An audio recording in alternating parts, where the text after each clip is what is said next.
آنسو خود بخود اس کی آنکھوں سے چھلک گئے تھے۔ اکرام، تم ٹھیک تو ہو نا؟ رابعہ نے بڑی مشکل سے کہا۔ پھر وہ اکرام کے گلے سے لگ کر رونے لگی۔ میں نے کہا، کیا ہو گیا ہے سب کو؟ اتنی خوشی کے موقع پر رو رہی ہو؟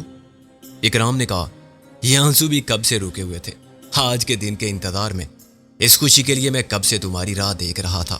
میں نے کہا، وہ الو کا پٹھا کہاں ہے؟ کون؟ محسن؟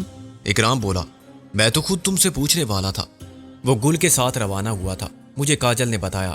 میں نے کہا، تو کیا وہ یہاں نہیں پہنچا؟ اکرام نے نفی میں سر ہلایا۔ یہاں پہنچتا تو میرے پاس ہی آتا نا۔ میری خوشی اتنی عارضی ہوگی یہ میں سوچ بھی نہیں سکتا تھا۔ ایک دم میرا دل بیٹھ گیا۔ رابعہ کی صورت پر اداسی برسنے لگی۔ اکرام، وہ کہاں جا سکتے ہیں آخر؟ ہم نے انہیں جہاز میں بٹھا کے خود رخصت کیا تھا۔ یہ بھی مجھے بتایا تھا کاجل نے، اور میں نے انہیں بہت تلاش کیا۔ اکرام شیخ بولا، لیکن وہ نہیں ملے۔ میں نے ہر ٹیکسی ڈرائیور سے پوچھا کہ کوئی مجھے پوچھتا ہوا تو نہیں آیا۔ میری ٹیکسی کا نمبر تو معلوم نہیں کر رہا تھا۔ اس کو تو پرانا نمبر یاد ہوگا، لیکن کچھ نہیں۔ میں نے کہا، یار وہ لاہور چلا گیا ہوگا۔ میں نے معلوم کر لیا ہے۔ کس سے؟ منظر نے تو گھر بدل لیا۔ میں خود اسے فون کرتا رہا۔ میں نے کہا، اچھا تم بیٹھو، بیٹھ کے آرام سے بات کرو۔ اکرام بولا، چلو اندر آ جاؤ۔ رابعہ نے کہا، میں یہاں کاجل کے پاس بیٹھی ہوں۔ تم نے یہ گھر کب لیا؟ میں نے کمرے میں پہنچ کر بستر پر دراز ہوتے ہوئے کہا، 2 مہینے ہو گئے۔ اکرام شیخ دوسرے بستر پر ٹانگیں لٹکا کے بیٹھ گیا، اور یہ میں نے صرف اس لیے لیا تھا کہ یہاں فون تھا۔ میں نے کہا، فون ہے یہاں؟ لا حول ولا قوت الا باللہ۔ ہم وہاں سوچتے رہتے تھے کہ تم سے رابطہ کیسے کریں۔ منظر نے نہیں بتایا تھا؟ اسے تو معلوم تھا۔ اکرام بولا، اس سے بھی رابطہ کم ہی ہوتا تھا۔ میں نے کہا، مگر اس نے ذکر نہیں کیا۔ بھول گیا ہوگا۔ کرائے کا مکان ہے، اور کیا خریدوں گا میں؟ صرف فون کی وجہ سے کرایہ 200 روپے ہے۔ وہ بولا، ایسی فضول سی آبادی میں 2 کمروں کے مکان کا کرایہ 100-125 سے زیادہ نہیں ہوتا۔ مگر ٹیلی فون یہاں وہ نعمت ہے جو خوش نصیبوں کو میسر ہے۔ اس امید میں لیا تھا کہ کبھی تم سے یا نازو سے بات ہو جائے گی۔ وہ کہاں ہے؟ اور غالب؟ میں نے کہا، وہ بھی پہنچ جائیں گے 1-2 دن میں۔ مجھے وہ سب تو کاجل سے معلوم ہو گیا تھا جو مشرقی پاکستان میں تمہارے ساتھ ہوا تھا۔ اکرام بولا، خاک دھول ہوا تھا، جک ماری تھی ہم نے۔ میں نے تلخی سے کہا، مجھے تو اب افسوس ہوتا ہے کہ ساری جد و جہد رائے گاہ گئی۔ یار ایسا تو ہوتا ہے، جد و جہد کے 2 ہی نتیجے نکلتے ہیں، کامیابی اور ناکامی کی صورت میں۔ تمہاری نیت نیک تھی اور ارادے نیک تھے، اب حالات ہی ناموافق ہوں، تقدیر ساتھ نہ دے اور اپنے پرائے ہو جائیں تو آدمی کیا کرے؟ نہیں یار، دکھ تو ہوتا ہے نا پھر بھی، کہ ہم نے کیا سوچا تھا اور کیا ہو گیا۔ میں نے کہا، دکھی تو ہم سب بھی ہیں، یہاں ہر پاکستانی کا دل رو رہا تھا، مگر یار ہم عالمی طاقتوں کی سازش کا مقابلہ تو نہیں کر سکتے۔ چھوڑو اس ذکر کو، اس بات سے بھی زخم جاگ اٹھتے ہیں۔ میں نے کہا، یہ بتاؤ کاجل یہاں کیسے پہنچ گئی؟ اسے تو یہ معلوم ہوا تھا کہ تم فوت ہو گئے ہو۔ اکرام انصا، کیا تمہیں بھی کسی نے میرا مزار دکھایا تھا؟ ہاں یار، ہم نے تو بڑی مشکل سے تمہیں اس دنیا میں تلاش کیا۔ ایک خبیث ٹیکسی ڈرائیور تھا، اس کے پاس تمہاری پرانی ٹیکسی تھی۔ کہنے لگا کہ جس کی ٹیکسی تھی وہ تو فوت ہو گیا، اور سیدھا لے گیا ایک قبر پر۔ وہاں نہ کوئی کتبہ تھا نہ کوئی نشانی۔ کارپوریشن جا کے رجسٹر اموات نکلوایا تو پتہ چلا کہ وہ اکرام شاہ تھا۔ ہاں، میری گاڑی اکرام شاہ نے لی تھی، اس نے دبئی کے ایک شخص کو دے دی۔ اکرام بولا، وہ بروکر ہے اور باہر سے بھی سامان لاتا رہتا ہے۔ اکرم شاہ 1 ہفتے بعد حادثے میں مر گیا، اس کی ٹیکسی کو کچھ نہیں ہوا۔ حادثہ اس وقت ہوا جب وہ پیدل جا رہا تھا۔ اکرام شیخ نے کہا، میری ٹیکسی اس بروکر کے پاس تھی، مگر ٹیکسی والے جانتے تھے کہ میں نے نئی گاڑی لی ہے اسی بروکر سے، اور اپنی گاڑی اکرام شاہ کو دے دی ہے۔ بس اسی سے گڑبڑ پھیلی۔ تمہیں کون ملا تھا؟ بادشاہ گل نام تھا اس کا۔ بڑے یقین سے کہہ رہا تھا کہ میں خود جنازے میں شریک ہوا تھا۔ بعد میں اولیا بتایا تو میری جان میں جان آئی اور میں نے تمہیں ڈھونڈنا شروع کیا۔ اسی بروکر کے بیٹے سے تمہاری نئی ٹیکسی کا نمبر لیا۔ کاجل نے بادشاہ گل کی بات پر یقین نہیں کیا تھا۔ اکرام شیخ بولا، بڑی ہمت والی لڑکی ہے اور بہت ذہین۔ اس نے بھی اولیا پوچھا تو بادشاہ گل نے کہا کہ وہ مکرانی تھا۔ کاجل کو شاید معلوم تھا کہ میں مکرانی بہرحال نہیں ہوں۔ ہم نے بتا دیا تھا کہ وہ ایک جوان رونا ہے، خوب رو۔ افسوس کی بات یہ ہے سکندر کہ جس نتیجے پر تم اتنی جک مار کے پہنچے وہ ایک عورت کے ذہن نے فوراً اخذ کر لیا۔ کیسا نتیجہ؟ یہی کہ اکرام شیخ نے ٹیکسی بدل لی ہوگی۔ اس نے صدر جا کے ایک ہوٹل میں کمرہ لیا اور ٹیکسی والوں کی یونین کے بارے میں معلوم کر لیا۔ کسی ٹیکسی ڈرائیور نے یونین کے دفتر کا ٹیلی فون نمبر بتا دیا۔ اس نے وہاں فون کیا اور پوچھا کہ اکرام شیخ ایک ٹیکسی ڈرائیور تھا جس کے پاس پہلے اس نمبر کی گاڑی تھی، اب اس کے پاس کون سی گاڑی ہے، اس کا نمبر کیا ہے اور وہ کہاں رہتا ہے۔ میں نے سر کھجا کر کہا، یار یہ تو بڑا آسان طریقہ تھا، مگر یہ بات ہی ہماری کھوپڑی میں نہیں آئی، اور آتی بھی کیسے؟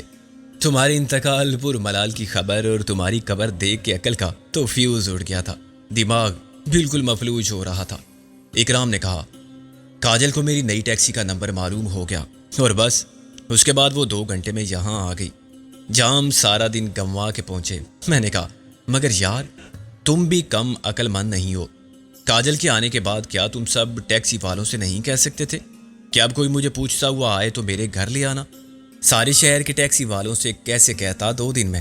کافی لوگوں کو بتا دیا تھا اور کچھ رہ گئے تھے۔ بس بدقسمتی تمہاری کہ وہ تمہیں بادشاہ گل ملا جسے کچھ معلوم نہ تھا۔ یہی تو رونا ہے، اسے کچھ معلوم نہ ہوتا تو وہ کہہ دیتا کہ کسی اور سے پوچھو۔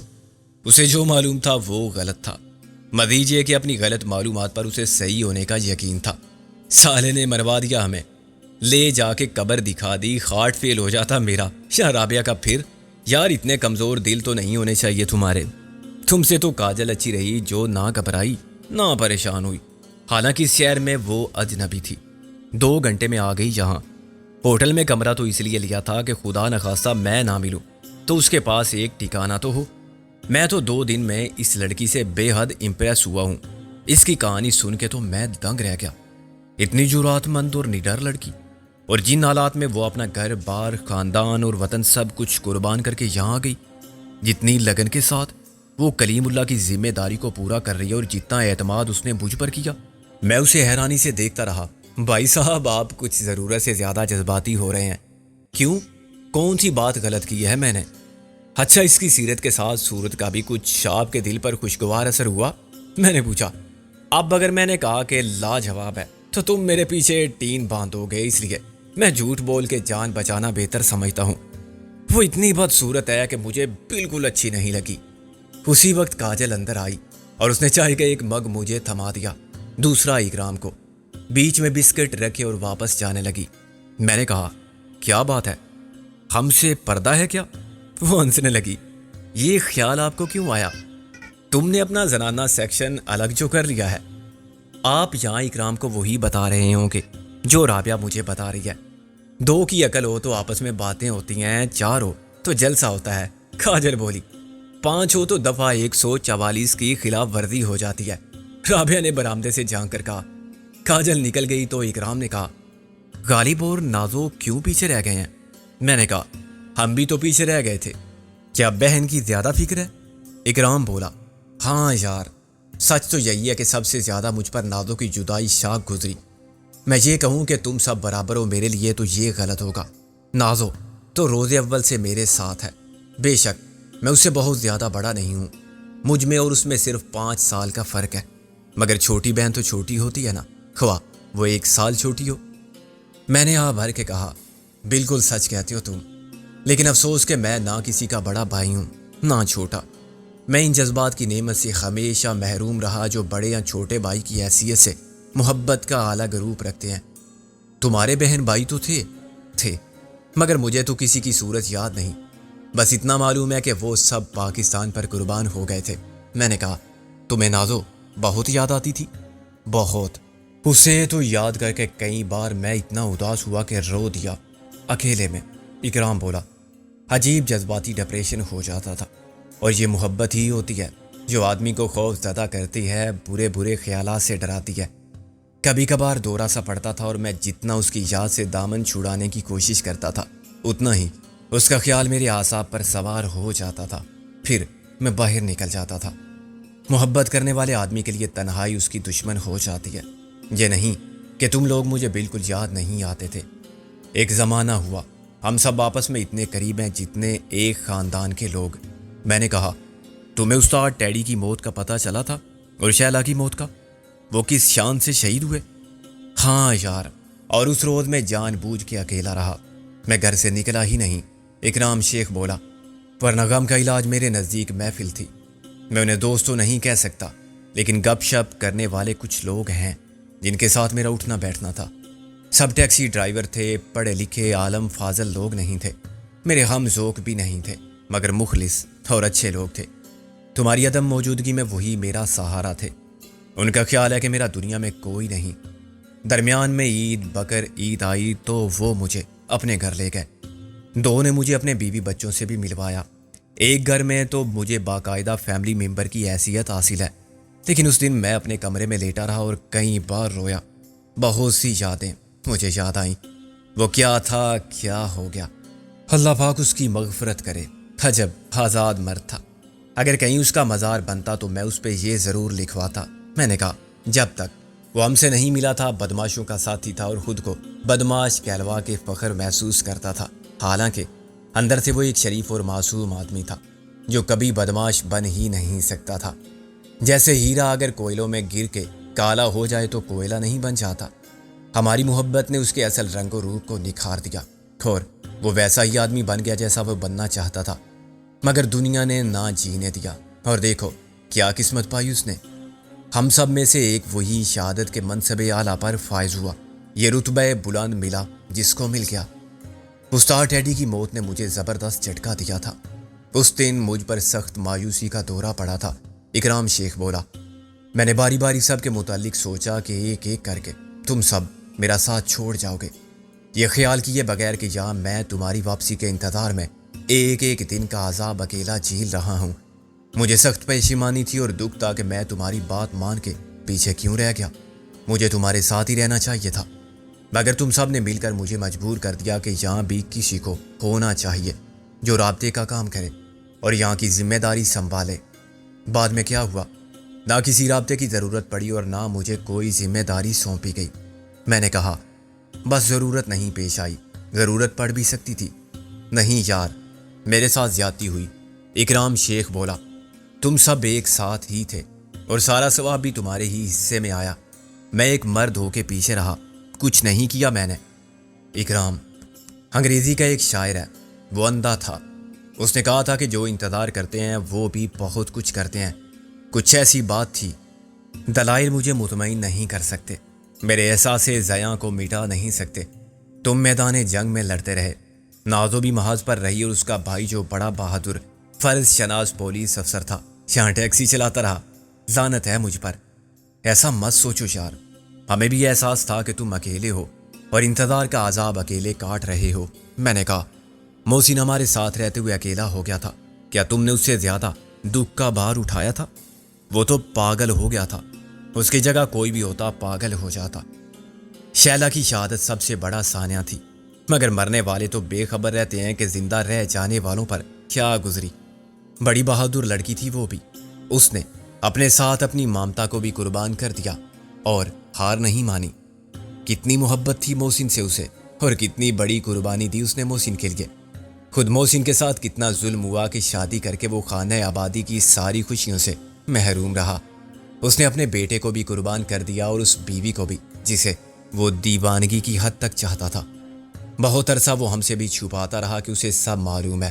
وہ جانتا تھا کہ شیلا کو اور اس کے بیٹے کو یرغمال بنا لیا گیا ہے اور وہ دشمنوں کی نہیں غداروں کی قید میں ہیں. لیکن ہم اس سے چھپاتے رہے اور وہ ہم سے چھپاتا رہا. یہ بڑی عجیب اور افسوسناک صورت حال تھی. ہم شیلا کا نام لیتے ہوئے ڈرتے تھے اور غالباً اسی سے محسن نے اندازہ کیا ہوگا کہ کچھ تو ہے جس کی پردہ داری ہے. ہم سے بس یہی غلطی ہوئی, مگر یہ بالکل غیر ارادی تھی. ہم دنیا جہاں کی باتیں کرتے تھے, سب کا ذکر آتا تھا مگر شیلا کا نہیں. اگر ہم جھوٹ بول کے اس کی باتیں بھی سناتے رہتے تو محسن کو شک نہ ہوتا. اس نے تاڑ لیا ہوگا کیا ممدن شیلا کے ذکر سے گریز کرتے ہیں. پھر یہ ہمارے درمیان ایک ایسا موضوع بن گیا جس پر اظہار خیال نہ کر کے ہم سب اعتراف جرم کرتے جاتے تھے. محسن جانتا تھا کہ ہم کیا چھپا رہے ہیں اور کیوں, مگر وہ ہمارا برہم رکھتا تھا. ہم جانتے تھے کہ اس کے جذبات کا آتش فشاں اندر ہی اندر پک رہا ہے. اسے چھیڑنا خطرناک تھا. بس یہ سلسلہ ایسے ہی چلتا رہا. اب میں سوچتا ہوں کہ کتنا اچھا ہوتا اگر ہم کھل کے بات کر لیتے. لاوا اندر ہی اندر پکتا رہا اور آخر کار ایک دن پھٹ گیا. مگر یار اللہ بڑا مہربان ہے، وہ امتحان لیتا ہے تو انعام بھی دیتا ہے، وہ جبار و قہار ہے تو رحیم و کریم بھی ہے۔ اکرام بولا، مجھے معلوم ہوا تھا کہ گل بانو نے محسن کو سنبھال لیا ہے۔ کیسا انوکھا انتظام ہے قدرت کا۔ گل بانو کیا تھی پہلے؟ ناگ منی، ایک ڈاکو کی بہن۔ وہ ڈاکو ہماری وجہ سے مارا گیا، مگر مرتے مرتے ناگ منی کو ہمارے سپرد کر گیا اور وہ گل بانو بن گئی۔ ہم انسان جو غیب کا علم نہیں رکھتے، کیسے جان سکتے تھے کہ قدرت کا سارا بندوبست آنے والے وقت کے لیے ہے؟ آج وہ گل بانو ہی شیلا ہے، کتنی خوبی سے اور کتنی بہادری کے ساتھ، حسد اور رقابت کے جذبات سے خود کو دور رکھے ہوئے، اپنی محبت پر کامل اعتماد کے سارے آہستہ آہستہ اس نے محسن کو جیت لیا۔ اسے یہ احساس دلائے بغیر کہ وہ شیلا کی جگہ لے رہی ہے، اس نے وہ خلا پر کر دیا جو محسن کے دل میں شیلا کی شہادت نے پیدا کر دیا تھا۔ بے شک یاد کے زخم مندمل ہو جانے کے بعد بھی نشان چھوڑ جاتے ہیں، اور یہ نشان وقت کی چارہ گری سے بھی نہیں مٹتے۔ یہ ناممکن ہے کہ محسن کے دل سے یاد کا نقش بھی مٹ جائے، مگر اس نے اپنی زندگی گل کے حوالے کر دیا۔ یہ گل بھی کمال کی لڑکی ہے، وہ جانتی تھی کہ محسن کبھی اس سے محبت نہیں کرے گا۔ جب تک شیلا زندہ تھی یہ ناممکن تھا، اس کی موت کے بعد بھی ناممکن تھا۔ ہم بھی اسے سمجھاتے تھے، مگر وہ بالکل یک طرفہ جذبات کے ساتھ محبت کرتی رہی، محسن سے چھپاتی رہی اور پوری کوشش کرتی رہی کہ اسے معلوم نہ ہو، حالانکہ یہ بھی ناممکن تھا۔ بالکل، محبت تو وہ روشنی ہے جس پر کوئی لاکھ پردے ڈالے، اس کی کوئی کرن کہیں نہ کہیں سے راستہ بنا لیتی ہے۔ اسے دل کی گہرائی میں جتنا گہرا چاہو دفن کر دو، اس کا وجود رہے گا۔ یہ وہ کومپل ہے جو پتھر کی چٹان کے نیچے دبے ہوئے بیج کی طرح خود روشنی اور ہوا تلاش کر لیتی ہے اور خود پھوٹ نکلتی ہے۔ قابل تعریف بات یہ ہے کہ اس نے ایک لمحے کے لیے بھی محسن پر اپنی ملکیت نہیں مانگی۔ اس نے کہا کہ وہ شیلا کا ہے تو رہے، مگر میں اس کو چاہتی ہوں تو یہ میری غلطی ہے، جرم ہے یا گناہ ہے، کچھ بھی ہے، میں اسے دستبردار نہیں ہو سکتی، یہ میرے اختیار کی بات نہیں۔ اس نے کبھی شیلا کو اپنا رقیب نہیں سمجھا، کبھی نہیں چاہا کہ وہ اس کے راستے سے ہٹ جائے۔ جب شیلا مر گئی تو وہ شدید احساس جرم میں مبتلا ہو گئی۔ اس کے لیے محسن کی چاہت زیادہ مشکل امتحان بن گئی، مگر یار یہ قدرت کا قانون تلافی ہے کہ آدمی سے سب کچھ چھین لیا جاتا ہے، مگر اس کے باوجود وہ زندہ رہتا ہے، ان کے بغیر بھی جیتا ہے جن کے بغیر وہ سمجھتا تھا کہ جینا ناممکن ہوگا۔ پھر رفتہ رفتہ وہ نوشتہ تقدیر کو قبول کرنے کا حوصلہ پا لیتا ہے، صبر کرنا سیکھ جاتا ہے اور ایک دکھ کے احساس کو مٹانے کے لیے 10 متبادل خل تلاش کر لیتا ہے۔ آج حیرت ہوتی ہے محسن کو دیکھ کر، وہ بالکل پاگل ہو گیا تھا۔ ہم تو سمجھتے تھے کہ اب ٹھیک ہی نہیں ہوگا، مگر گل کی محبت کے اعجاز مسیحائی نے اسے پھر زندگی کی طرف کھینچ لیا۔ سوال یہ ہے یار کہ وہ دونوں گئے کہاں؟ میں نے کہا عبدالودود منظر کا فون نمبر اب کیا ہے؟ اکرام نے کہا نیا نمبر ہے، زبانی یاد نہیں، میں ڈائری میں لاتا ہوں۔ ڈائری میں نمبر دیکھ کر میں نے کال بک کرا دی اور ہم پھر باتوں میں مصروف ہو گئے۔ درمیان میں گزرے ہوئے وقت کی باتیں اتنی تھیں کہ ایک رات میں ختم بھی نہ ہوتی۔ یار یہ اتفاقات کے سلسلے بعض اوقات ناقابل یقین حد تک دراز ہو جاتے ہیں۔ اکرام شیخ نے کہا کاجل کے ماں باپ بھی نہیں ہیں، ہم سب کی طرح۔ ہاں ان کی موت کے حالات انتہائی افسوسناک ہیں۔ میں نے کہا والدین کسی کے بھی نہیں رہتے، مگر ہم اس معاملے میں بد قسمت تھے۔ میری ماں تقسیم سے پہلے ہی دنیا سے رخصت ہو گئی، باپ کی موت کا مجھے پتہ نہ چلا۔ تمہارے اور محسن کے والدین نے اگرچہ طبی موت پائی، مگر پھر بھی وہ ساتھ ساتھ ہی گئے، ایک نہ رہا تو دوسرے نے زیادہ دن دنیا میں نہیں گزارے۔ رابعہ کو اپنے والد کی موت یاد نہیں، مگر اس کی ماں کو انہی لوگوں نے قتل کروا دیا تھا جو میرے والد کے قاتل تھے۔ گل کو اپنے ماں باپ یاد ہی نہیں۔ لوگوں کے والدین لمبی عمر پاتے ہیں اور اولاد کی سب خوشیاں دیکھتے ہیں۔ اکرام شیخ بولا پوتے پوتیاں نواسے نواسیاں کھلاتے ہیں، یہ سب ہمارے والدین کے نصیب میں نہ تھا، اور اسی کو میں اتفاقات کا سلسلہ کہتا ہوں کہ ہم سب والدین کی نعمت سے محروم ہیں۔ ہمارے گھر ہیں تو خاندان نہیں۔ اچانک فون کی گھنٹی چلانے لگی اور آپریٹر نے کہا لاہور کی کال آپ نے بک کرائی تھی؟ میں نے کہا جی، عبدالودود منظر ایڈوکیٹ کے نام۔ اکرام نے کہا یہ تو کمال ہو گیا۔ کیا کمال ہو گیا؟ آدھے گھنٹے میں کال مل گئی، دوبارہ کہے بغیر۔ ابھی تو بس ہولڈ کرنے کا حکم ملا ہے۔ میں نے کہا ممکن ہے 2 گھنٹے ایسے ہی خاموش ریسیور سے کان لگائے بیٹھا رہوں، مگر ایسا نہیں ہوا۔ چند سیکنڈ کے بعد مندر کی مخصوص سیلو سنائی دی۔ میں نے زنانہ آواز بنا کر کہا، جی آپ مندر صاحب ہیں نا؟ مندر نے کہا، ہاں، آپ کون ہیں؟ میں نے کہا، آپ کی یہ غائبانہ پرستار محبت میں گرفتار۔ میرا خیال تھا کہ منظر بوکھلا جائے گا، مگر وہ ایک کائنہ تھا۔ پہچان گیا کہ بات کرنے والی کوئی عورت نہیں، مرد ہے۔ اس نے کہا، ابے تو میرا نہیں، میری بیوی کا کوئی پرستار لگتا ہے، میرا رقیب ہے کوئی، سالے وہ 14 بچوں کی ماں ہے۔ میں نے مردانہ آواز بنا کر کہا، پھر کیا ہوا؟ یہ عشق عشق ہے۔ منظر بولا، واقعی؟ یار تو پھر بڑی مہربانی ہوگی تیری، تو غائبانہ عشق چھوڑ اور فوراً حاضر ہو کے اسے لے جا۔ 15ویں کی ولادت باسعادت تیرے گھر میں ہو۔ میں تو اختیار دیتا ہوں تجھے کہ اس کا والد بھی بن جا، آنے جانے کا کرایہ بھی دوں گا۔ اب میں نے اصل آواز میں کہا، الو کے پٹھے طوطا چشم، بے وفا خچر، میں آ کے بتاتا ہوں بابی کو، کراچی تو پہنچ گیا ہوں میں۔ منظر خوشی سے بے قابو ہو کر چلایا، ابے سکندر بندر کی اولاد، کھوتے دے پتر۔ جذبات سے بے قابو ہو کے اس نے مجھے ناقابل اشاعت خطابات بھی دیے۔ خواتین کی موجودگی کے باعث میں مجبور تھا، ورنہ اینٹ کا جواب پتھر سے دیتا۔ رابعہ اندر آ گئی تھی۔ آخر کار اس نے کہا، یار تو واقعی کراچی میں ہے؟ تو اور کیا، عالم ارواح سے فون کر رہا ہوں، میرے ساتھ رابعہ بھی ہے۔ چھوڑ یار اسے، میں نے ابھی جو پیشکش کی تھی میں اس پر قائم ہوں۔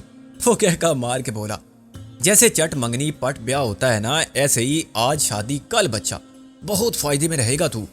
یار تجھے تو شرم نہیں آتی، میرے ساتھ بیٹھی ہے رابعہ، اس لیے اب سیریس ہو جا۔ میں نے کہا، وہ پھر ہنسا، سالے سکندری اعظم، ابھی سے ڈرتا ہے زن مرید؟ میں نے آ بھر کے کہا، اکبر ڈرے نہیں کسی سلطان کی فوج سے، لیکن شہید ہو گئے بیگم کی فوج سے۔ اور کون ہے تیرے ساتھ؟ سب بدھو خیر سے گھر لوٹے ہیں یا کوئی ہیرو ہیروئن رہ گئے بمبئی میں؟ میں نے کہا، غالب اور نازو تو ہمارے ساتھ ہی تھے، شاید آج کل میں کراچی آ جائیں۔ اور وہ تیرا لنگوٹیا لنگوٹی چور شیروانی کی اولاد؟ میں نے کہا، اس کے بارے میں تو میں پوچھنے والا تھا، کیا وہ لاہور نہیں پہنچے؟ یعنی جمع کا سیگا؟ ابے محسن تو ایک ہی تھا، اس کے ساتھ گل تھی۔ مذاق چھوڑ، وہ ہم سے پہلے روانہ ہوئے تھے۔ میں نے کہا، سب کو کراچی پہنچ کے اکرام شیخ سے ملنا تھا، تو یار پہلے اکرام شیخ سے پوچھو کراچی میں نے کہا، اسی کے گھر سے بول رہا ہوں میں۔ گھر سے؟ کیا فون لگوا لیا اس نے؟ ہاں، نمبر لکھ لے۔ میں نے کہا، اکرام کے گھر میں جمع ہو کے ہم لاہور جانے یا نہ جانے کا فیصلہ کرتے۔ کاجل تو پہنچ گئی، ابے وہاں سے بھی کچھ اٹھا لائے؟ چشمے بنگال سے کاجل چرا لائے۔ منظر نے کہا، نام تو بڑا پیارا ہے، خود بھی کم نہیں ہے۔ منظر صاحب، مجھے محسن کے بارے میں سخت تشویش ہے۔ میں نے کہا، تشویش کی بات تو ہے، آخر وہ رہ کہاں گئے؟ ہم نے خود انہیں جہاز پر سوار کرا کے رخصت کیا تھا۔ کہاں سے؟ ڈھاکہ سے؟ نہیں، کھٹمنڈو سے۔ میں نے کہا، اسپیشل فلائٹ تھی اور ہم نے بلیک میں ٹکٹ خریدے تھے، 2 ہی ٹکٹ تھے، چنانچہ ان کو بھیج دیا۔